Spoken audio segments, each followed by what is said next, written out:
Welcome to Deleted Saves. On this episode, Dark Souls on Xbox 360. Oh boy, I've really gotten myself into a difficult position with this one. How can I say more about one of the most praised yet frustration-inducing games of the past decade? With heaps of professional critical praise, sequels and spin-offs, clones and mimics, and one of the games that started the whole bogus easy mode debate in gaming. Well, goddammit, I'm going to try. Today, our subject is 2011's Dark Souls. Dark Souls is a spiritual successor to Demon's Souls. And early in the console life of the PS3 game that flew under most people's radars due to its high difficulty, non-linear gameplay, lore that required hunting for, and very Western dark fantasy RPG by way of Japan aesthetic. And literally none of that changed for Dark Souls, except a move from the PS3 to the Xbox 360, the dominant console of the late 2000s/early 2010s. Yet Dark Souls had become a runaway hit. Why? An argument for its success could be the rise of the YouTube Let's Player community, who had begun to showcase full gameplay of anything they could do game capture of during this time, and when word began to circulate among them of this quote-unquote impossible game, it drew the gamers TM like flies. Another argument could be that the difficulty had found a generation that had not been raised on the concept of Nintendo Hard, a time when early console games were mostly ports of arcade quarter munchers, with all their cheapness and unfairness built in. Games since then had become more cinematic experiences, aping the movie industry in an attempt to be seen as a more legitimate art instead of shoddy disposable toys. But really, the time may just have been right for something old to become new again. You play a cursed, some would say chosen, undead. The world you lived in is under a dire curse. The Age of Fire is waning, threatening to bring about the Age of Dark, which no one is really sure what that means, but it doesn't sound appealing to anyone in power. This Age of Fire is the result of one man, Gwyn, Lord of Sunlight, a proto-god similar to the myth of Zeus, who, along with a colorfully named cast of co-conspirators like Nito, First of the Dead, and the Witch of Izalith, desires to wrest power from the immortal, everlasting dragons. Gwyn does take that power, using fire and lightning, to kill the unkillable dragons and set himself up as the first true god, again much like Zeus killing his father, the Titan Kronos. However, Gwyn's power is far from unstoppable, and when his kingdom of fire and sunlight begins to fall into disarray, he quite literally sets himself ablaze in the kiln where the flame was first concocted, using his very godly soul as fuel to keep that fire burning. And this melodrama has been playing out over and over again for untold centuries as strong souls are burned to keep the Age of Fire going long after it should have ended. This causes an undead crisis of a sort. Every so many children born into the living world are born with a cursed birthmark known as the Dark Sign, burned into their flesh, meaning that upon their mortal death they will rise again and again and again as a free-willed undead, but with each death they become more and more insane until they are little more than mad beasts. People fear this, and any born with this sign are eventually herded like cattle to an asylum to live out the rest of their mad existence. But one is fated to break free of the asylum and seek out the dead land of Lordran, to challenge the new gods and monsters that have cropped up in the wake of Gwyn's sacrifice, and single-handedly kill them all to become the new Gwyn. And guess what, sucker? You're that chosen corpse. When I say you, I mean literally everyone who plays the game. Aside from the difficulty in dark fantasy, the main thrust of Dark Souls is a low-key multiplayer component to the game. Through in-game lore, it is said that due to the heaps of gods, murder, and magic piled onto Lordran, the concept of time itself has become fluid and is no longer linear, meaning that all of the Lordrans in existence are piled on top of one another, and, under the right conditions and with a special item, you can call in the chosen undead of other timelines to assist you in combat and exploration. What this means mechanically is that all Xbox 360s at the time with internet connections and playing Dark Souls were linked to a worldwide server, and you could call in players from around the world to help. But unlike multiplayer games like Call of Duty, there is no voice chat, or text chat, like in World of Warcraft. Instead, there is a very rudimentary system of gesturing to provide communication around which grew a system of in-game manners and social cues, to add to the mystique of the fantasy world. It could be you in the ghostly form of two helpers from across the globe, or, if you were unlucky, Some random player could invade you and attempt to kill you for souls and status. This led to a very unique for that time gaming experience. You certainly could go it alone if you wanted to, or if you had to go it alone because you could not afford Xbox Gold or had unstable internet, which stayed more in the general media of the time, or if you had stable internet and a subscription, you could call for help. A non-linear multiplayer, if you will. But regardless of this, what Dark Souls offered was a game that required timed, precise back-and-forth attacks and shield blocks to advance, and was dropped into a gaming environment that had groomed players to run in full chaos mode and make a hell of a mess of things, yet still succeed. That one thing is what set Dark Souls apart from not only other RPGs, but from other games during the early 2010s.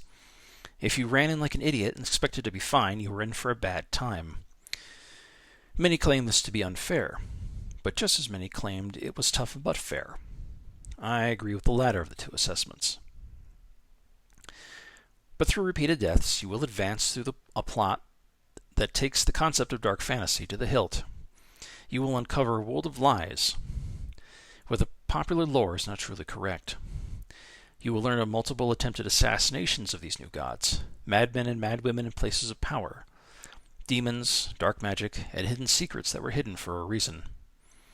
You will learn of and sometimes meet the crawling chaos with a capital C behind the scenes that poisons the whole of the world, and how you, the player, are helping to further it. You'll meet various people, all of whom are lying to you to some degree to further their own ends when they realize that you may be the chosen undead, and who tell you competing half-truths, if you can find them all. And by the end, you absolutely must slay the proto-gods who rose with Gwyn and are now, after centuries, twisted into mind-bending forms, so that you can collect their souls and take Gwyn's place to keep the Age of Fire going just a little longer. For you see, that's the real curse. All this bullshit you go through is a cycle. Gwyn's mad attempt to hold power beyond death itself. And every chosen undead must kill those who assisted Gwyn on his rise to power over and over, just to keep his glory going. It would be like keeping Rome alive and decadent into the modern day just because Julius Caesar was a historically important figure. But in those lies you will find another truth, another option to let the fire die and let the Age of Dark take over. An age of humanity and genuine death. But even in this we cannot be sure that is the truth, and it may lead to another type of tyranny. But at least the gods would surely be dead. Surely. All of this is for the player to discover and decide for themselves. No hand-holding whatsoever. No hand-holding was another divisive draw of Dark Souls, a callback to a different time while trying to be fresh and new. Many players hated it and opted out right away, and that was the impetus for many others to gatekeep the first groups, saying that if you quit, get mad, or get frustrated, you just sucked as a player and person, and your only recourse was to quote-unquote get good. The most unhelpful, asshole-ish piece of gaming advice yet to drivel from the mouths of the emotionally stunted. So, for those trying to have fun, but having some trouble, it was like trying to navigate a tourist map of France while the Battle of Verdun was raging around you. It was fueled by games media as well, who wrote opinion column after hit piece about the game, saying how hard it was and it was unfair, or a really hardcore challenge for only the most elite of gaming, which the forces arrayed on either side glommed onto. Then there being nothing else to argue about, I suppose, since the decline of the console wars years earlier. What utter horseshit for a hobby, mind you, based around the idea of fun for everyone and easy profits. Worse, media outlets began calling every game, or mundane daily life event, with even a modicum of challenge, the Dark Souls of whatever it may be, from racing to competitive salad making. Never let it be said that media with an agenda isn't dangerous, as all media has begun to have an agenda. Gaming was, once again, just ahead of the curve as a marketing tool, and don't let them fool you. All the Polygons and Kotakus and Game Informers of the world are just marketing tools. This fueled even further gatekeeping, but raised the status of Dark Souls from middle-of-the-road Japanese title on Western consoles to a godlike wall of difficulty none but the best could crack. A game with friendly, encouraging multiplayer as a core tool. But guess what? You, yes you, can beat Dark Souls. I did, after a year or two. I played Dark Souls after the hullabaloo over the game had already begun to die down, and the gamers TM had moved on to something else to rage over. I couldn't afford the Xbox Gold membership, so I did have to go it alone. And yes, the challenges got frustrating. But Dark Souls is a game about teaching, where you learn more about yourself and what playstyle works best for you. There are some archetypes, but the game is very fluid and allows many different approaches to win. After toying around with it, and tinkering with character builds for a year, I finally found what worked for me. Heavy armor, thick shields, and big-ass swords. I chose to tank my way through the game, disregarding magic or speed, to just take the hits and keep going. With dogged perseverance, paying attention to your surroundings and enemy patterns, and not beating yourself up, the mystique of the top-tier impossible game falls away under direct scrutiny. Challenging? Yes. Impossible? Not at all. And when I beat the final boss, which, spoilers, is the mad corpse of Gwyn, it felt like a genuine triumph. The fight itself took me over an hour to finish, and it is one of the most tough yet rewarding gaming experiences I've ever had. Unfortunately, I never found the character that tells you about letting the fire die, so the game locked me into an ending where I burned myself alive in order to keep the flame going. Whoops. But hey, I'd beaten the game and had fun, so I call it a win anyway. Dark Souls is not the game the games media and the gamers TM had made it out to be. It is an awesome game, full of rich lore and certainly deserving of the praise and 10 out of 10 reviews and success it received. But it can be won, overcome, or whatever you like to call it. The true challenge of Dark Souls is not the sprites or the programming.